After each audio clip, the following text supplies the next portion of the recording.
Coming up on this Tuesday edition of Daybreak, President Park on a state visit to Switzerland seals a number of deals to boost cooperation with the European country in science and information technology, vocational training and medical industries.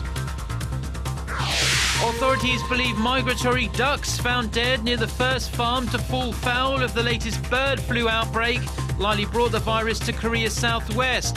Police and the military have been drafted in to control traffic at restricted locations. Plus, the US and the UN begin to ease some sanctions on Iran after the international nuclear watchdog confirms Tehran has halted its most sensitive nuclear operations. Daybreak begins now.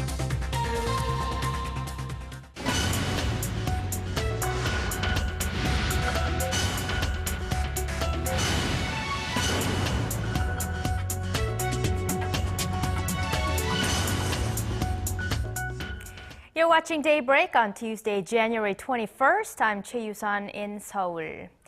Let's start with the latest on a bird flu outbreak here in Korea. Authorities say migratory ducks likely brought the H5N8 strain of the avian influenza virus to Korea's southwest. Police and the military have been drafted in to control traffic at restricted locations. Kwon Soa has the details. Korea is in fear of a nationwide bird flu spread. One of the biggest questions since AI broke out late last week is probably the origin of the virus. Now authorities are saying the baikal teal, a migratory type of duck, may be the source that brought the bird flu here. Investigation results have revealed that dead migratory birds collected on January 17th were infected with the H5N8 strain of avian influenza. While the government's first ever 48-hour standstill on the movement of any livestock and farm workers was lifted at the start of Tuesday, it is remaining on high alert. If migratory birds are confirmed to be the infectors, the virus could spread or may have already spread to other regions in the southern part of the country or even elsewhere. On Monday, 3 more farms were suspected of having ducks carrying the virus, calling for more preventive measures. Around 120,000 ducks have been culled so far, and more ducks and chickens could be killed in the coming days. Sterilization locations have been increased, and the military as well as the police are chipping in by controlling traffic at restricted locations and supplying sterilization equipment. Also, the National Assembly's Agriculture Committee will meet in Sejong City on Thursday to discuss the matter. The Ministry of Environment has said it will be tracking the baikal teal's route via GPS. Meanwhile, there have been questions about whether it is safe to eat poultry and eggs. In fact, consumers have purchased less poultry products over the last couple of days. Health authorities say, however, that food products are safe because there is hardly any chance that the infected products will enter the market. And even if they do, the virus is destroyed once cooked. Kwon Soa, Arirang News. Now to the massive security breach of personal data here in Korea. Taking responsibility for the personal information leaks of millions of bank account and credit card holders, several executives of the credit card firms in question resigned en masse on Monday. President Park, on a state visit in Swiss, ordered her ministers to severely punish the perpetrators. Our Kim Hyun-ji has the latest. The CEOs of KB Kookmin Card, Lotte Card, and NH Nongyop Card spoke out on Monday to assure the public in the wake of the nation's largest ever personal information leak. They said they would cover any financial losses caused to their customers in entirety and are also considering compensation for any psychological damage the breach may have caused. Later Monday, more than 24 KB Financial Group managers, including the CEO of KB Kookmin Card, Shim Jae-ho, along with the CEO of NH Nongyop Card, Son Kyung-ik, offered to resign from their posts. The information of at least 20 million Korean bank and credit card users was leaked. That affects almost all economically active people in a country of 50 million. The Financial Supervisory Service says the information taken includes the names, phone numbers, credit card numbers, addresses, and even banking records of customers. Financial Services Commission Chairman Shin Jae-yoon and Financial Supervisory Service Governor Choi Soo-hyun are among the millions affected. The government has warned that those found responsible will face extremely tough criminal penalties. Prime Minister Chung Hong-won on Monday ordered the chief of the nation's regulatory body, the Financial Services Commission, to go after those responsible in the strongest possible way and inform the public about the exact damages and circumstances of the leak.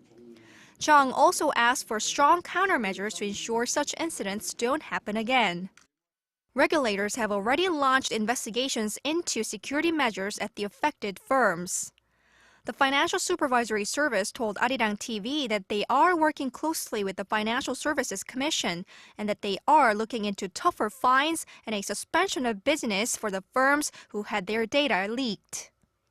State prosecutors, meanwhile, have moved to reassure the public that the incident has not resulted in the leakage of any information to criminal organizations, for now, at least. Kim Hyun-ji, Arirang News. Over in Libya, a Korean trade official was taken at gunpoint in Tripoli on Sunday evening local time. While not much information has come out as to who the kidnappers are, officials in Seoul are working around the clock to win the release of the abductee. Our Hwang Sung-hee has this report. Korea's foreign ministry confirmed Monday that a Korean trade official was kidnapped by a group of unidentified armed men in Libya. Han Seo-gu, the head of trade relations at the state-run Korea Trade Investment Promotion Agency in Libya, was taken by 4 armed men on his way home from work in Tripoli on Sunday evening local time. The incident was reported by Han's driver to the Korean embassy, who said the kidnappers stopped their car and threatened both of them with weapons before taking Han in their car and heading west. The identity and motive of the kidnappers remain unknown, although there is rising speculation that Al-Qaeda may have been behind the abduction. The incident is being viewed as having been pre-planned, either for money or to gain political leverage. Officials in Seoul are working around the clock on the case. The Korean government and KOTRA convened an emergency meeting early Monday morning to discuss the incident, and the task force headed by the foreign ministry has also been set up. We must put all our efforts into resolving the incident in a swift manner so that the kidnapped KOTRA official can return to his family as soon as possible. Many parts of Libya have been hit by violence and unrest in recent years, with the capital of Tripoli declaring a state of emergency this past weekend after fresh clashes with armed groups. As of January 18th, there were approximately 551 Koreans residing in Libya, and although there have been a number of robbery cases against Koreans in Libya in the past, this is the first time a Korean has been kidnapped. Seoul's foreign ministry said that it will be working closely with all channels, including the Libyan government, for the safe and swift release of the abductee. It has also issued a special travel warning banning all Koreans from traveling to Libya. Hwang Sung-hee, Arirang News. From a hospital in Pyongyang, jailed Korean-American missionary Kenneth Bae held a press conference on Monday to appeal to the U.S. government for his release. The Associated Press reported that Bae expressed hope that Washington and Pyongyang can work closely together to help secure the end of his over 1-year imprisonment. Bae is the longest-serving American detainee in North Korea in recent years. He was arrested in November of 2012, accused of crimes against the state, for which he was sentenced to 15 years of hard labor. But he also claimed that the regime has not violated his human rights in any way. High-level officials from the U.S. are expected to arrive in Seoul for talks this week on ways to deal with North Korea after Pyongyang threatened to wage an attack if Seoul and Washington carry out a joint military drill next month. Our Kim Hyun-bin reports. A lineup of top U.S. officials will travel to Seoul this month to address the uncertainties in the region stemming from North Korea. U.S. Deputy Secretary of State William Burns is scheduled for talks on Tuesday in Seoul with South Korea's top presidential security advisor Kim Jang-soo and Vice Foreign Minister Kim Yu-hyun. Burns' visit comes after Pyongyang's proposal that the two Koreas stop any actions that could stoke tensions on the peninsula. They have called on Seoul and Washington to cancel the joint annual Key Resolve and Full Eagle military drills next month. Last week, Admiral Sam Locklear, commander of the U.S. Pacific Command, told a Navy conference in Washington last week that his most urgent concern is the unpredictability of North Korea. Locklear even went so far as to say that Pyongyang is capable of causing a catastrophic event using its nuclear weapons on South Korea. Meanwhile, U.S. Assistant Secretary of State for East Asia, Daniel Russell, is expected to arrive in Seoul on Sunday to discuss regional issues, including strained ties in Northeast Asia, following Japanese Prime Minister Shinzo Abe's controversial war shrine visit last month. Kim Hyun-bin, Arirang News. President Bak on a state visit to Switzerland and her Swiss counterpart have pledged to work together to realize a so-called creative economy through technological cooperation and by fostering specialized personnel. Our presidential correspondent Oh Jin-ju, who is traveling with the president, sent us this report. Cooperation in the sectors of industrial technology and education dominated summit talks Monday between President Park and President of the Swiss Confederation, Didier Burkhalter. The two leaders recognized the need to couple Switzerland's top-notch technology in precision machinery, chemical, nano, and bio industries with Korea's advanced manufacturing skills, a crucial point of cooperation in realizing the so-called creative economy. 스위스는 세계적인 기초과학 강국이고 또 한국은 IT와 응용 기술이 발달한 나라라서 양국의 협력이 서로에게 큰 도움이 될 거라고 생각합니다. Out of the 11 MOUs and one agreement that were signed during the president's state visit, 3 were on technology cooperation. President Park also sought ways to harness the strengths of Korean and Swiss education to foster specialized personnel that can work well within the creative economy. Switzerland is well known for its educational system, which is based heavily on apprenticeship.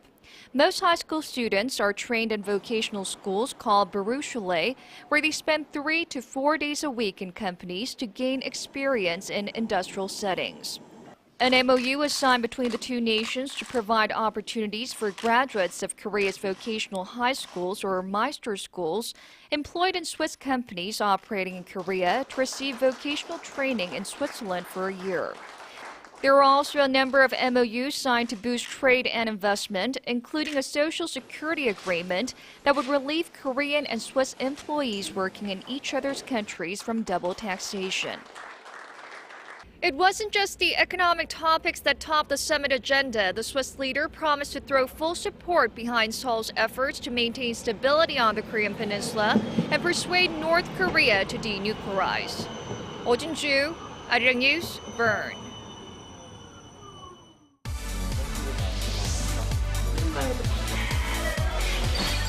If you want the latest news from Korea and around the world. Return to the negotiations. President Park Geun-hye plans, given the current circumstances. On your way to work or at home. Defense Ministry. The legislature will convene a. Tune into Daybreak on Arirang TV. Prime Minister Shinzo Abe said Tuesday. Iran has suspended its most sensitive nuclear operations as part of its preliminary deal with world powers. Tehran's move, which should lessen the likelihood of war, wins the country some much-needed relief from crippling economic sanctions. The International Atomic Energy Agency confirmed on Monday that Iran has taken the first step to implement the interim deal. It says Iran has suspended production of uranium with a concentration of above 5% and has begun diluting its stockpile of 20% enriched uranium. Iran can now benefit from the easing of sanctions worth up to $7 billion, including recovering frozen oil revenues worth some $4.2 billion. The interim deal was struck in Geneva in November of last year after years of talks between Iran and the 5 UN Security Council members and Germany. The much-anticipated peace talks on Syria, set to begin in Switzerland this week, could fall apart before they even get off the ground after the United States said Iran shouldn't attend the talks. Washington's UN envoy Samantha Power says Iran is not entitled to take part because it had not explicitly and publicly backed a transition process away from the Bashar al-Assad regime. Syria's main opposition group also says it will not participate in the talks unless Iran, the strong backer of the Assad regime, is disinvited and Tehran pulls out its military presence out of Syria. The peace talks are scheduled to begin on Wednesday in Montreux, Switzerland. More than 100,000 people have been killed and millions more displaced since the outbreak of the Syria conflict some 3 years ago. Over in China, a memorial hall honoring a Korean independence fighter has drawn deep disapproval from Japan. Our Kim Ji-yeon has more on the latest chapter in regional tensions. The Japanese government says it is deeply regretful about Beijing's decision to approve the opening of a memorial hall honoring Korean independence fighter An Jung-gun. Japanese Chief Cabinet Secretary Yoshihide Suga's response comes a day after the memorial hall opened to the public in the northeastern Chinese city of Harbin. The city's railway station is where in 1909 An shot and killed Hirobumi Ito, who served as Prime Minister of Japan and led preparations for the annexation of the Korean peninsula to Japan in the early 20th century. This is the place where the Japanese Prime Minister was murdered, and for us, this is the place where the terrorist An Jung-gun was sentenced to death. The memorial hall consists of exhibition rooms telling the story of An's life and shows the exact spot of Ito's assassination. The facility was built after Korean President Park Geun-hye brought up the idea of creating a monument for An during her meeting with Chinese President Xi Jinping last June. Although hailed as a hero in Korea and China, An is considered a murderer by many in Japan. Tokyo had asked Beijing to scrap plans to build a memorial and call the embassies of China and Korea to complain about the matter. Beijing's decision to go ahead with the memorial comes amid already heightened tensions in the region. Seoul and Beijing have condemned the visits by high-profile Japanese politicians to the controversial Yasukuni War Shrine and for Tokyo's refusal to apologize for the country's wartime atrocities. Kim Ji-yeon, Arirang News.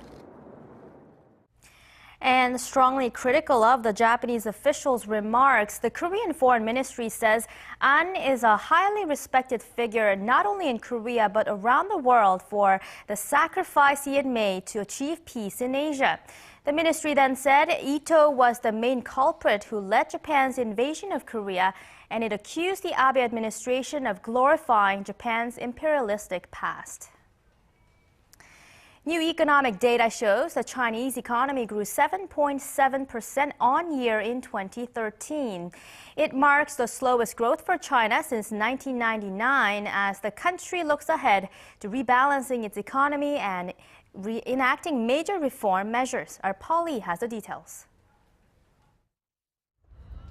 The world's second largest economy expanded 7.7% in the fourth quarter of last year, down from 7.8% in the previous quarter, largely due to low growth in investment and domestic demand.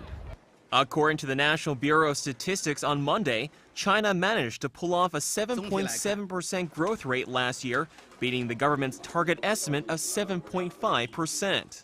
The new figures represent an unchanged growth rate from 2012 and a 2.3% decline compared to 2011, indicating that China's GDP is stuck at its slowest pace in nearly 14 years. The NBS says the global economic slowdown has negatively impacted demand for Chinese goods, with industrial output increasing by 9.7% last month on year, down more than 0.5% from 2012. Meanwhile, China's retail sales in December gained 13.6% in 2013, marking a 1.6% decline from the previous year. However, Beijing appears to be firmly focused on the future, chalking up the prolonged slowdown as growing pains for a more balanced economy. After 30 years of double-digit economic growth, the head of the NBS, Ma Jiantang, says the country is now entering a stage of transformation and development. The country's Communist Party has pledged to carry out sweeping reforms to lay the foundation for sustainable expansion and a more open economy. Though China's economic growth last year is widely considered to be stable overall, 2014 may prove to be another story. Some analysts are concerned that China could lose further momentum as it promotes domestic consumption at the expense of exports and investment. But any dramatic change and deep structural reforms are likely to come at the cost of economic growth, a price Beijing says it is willing to pay. Paul Yi, Arirang News.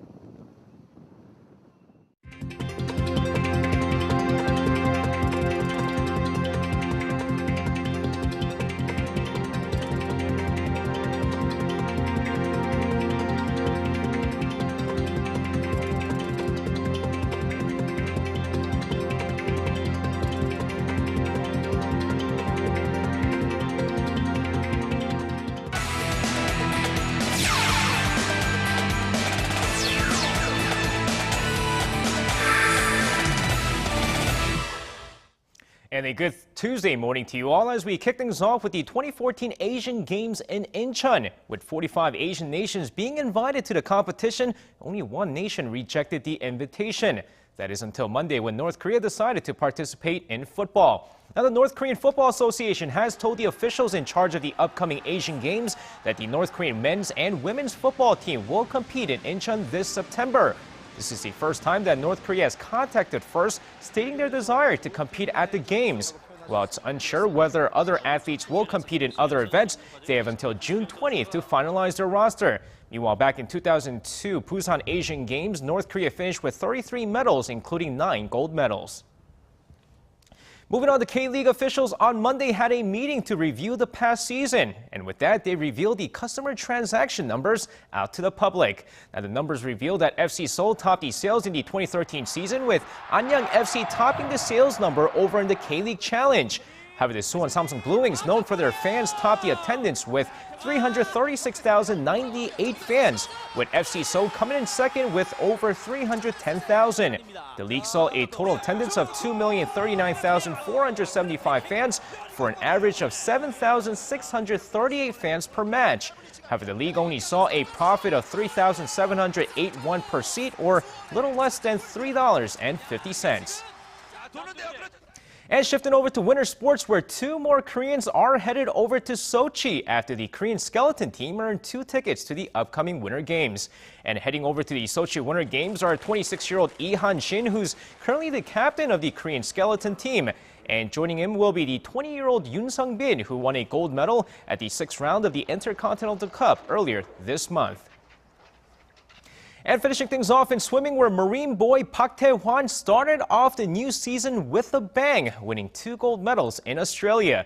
With the 2014 Brisbane Championship taking place, 25-year-old Park Tae-hwan finished first in the 200-meter freestyle event, coming in at a time of 1 minute 48 seconds flat, and also finished first in the 400-meter freestyle event with the final time of 3 minutes 47.72 seconds. Now, Park also added a silver medal in the 100-meter event as he plans to compete in one more event before heading back to Korea. And that's going to wrap it up for me. This has been SJ. Have a great rest of the day and see you guys again for your sports needs.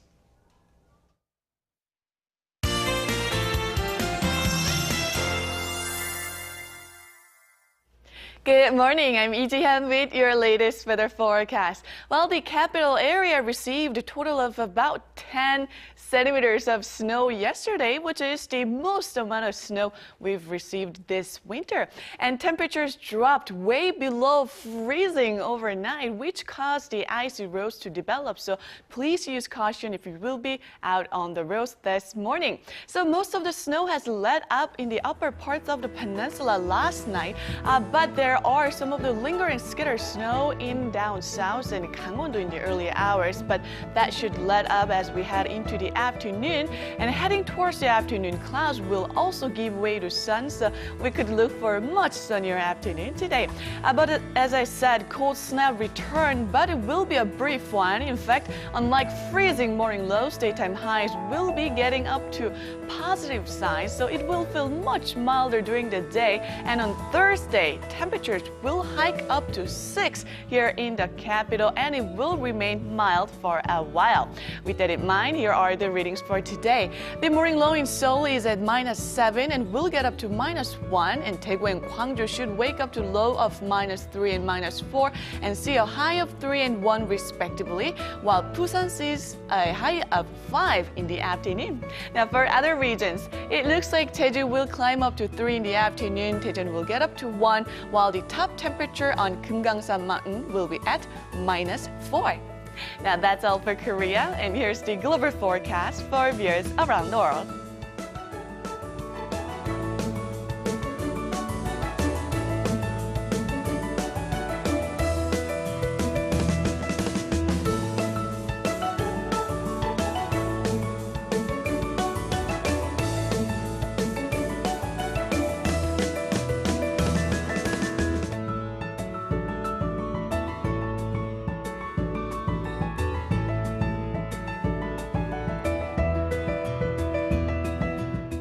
That's all I have for you at this hour, and back to Yusan in the studio. Thank you, Jian, and those are the stories we're following at this hour. Thank you for watching.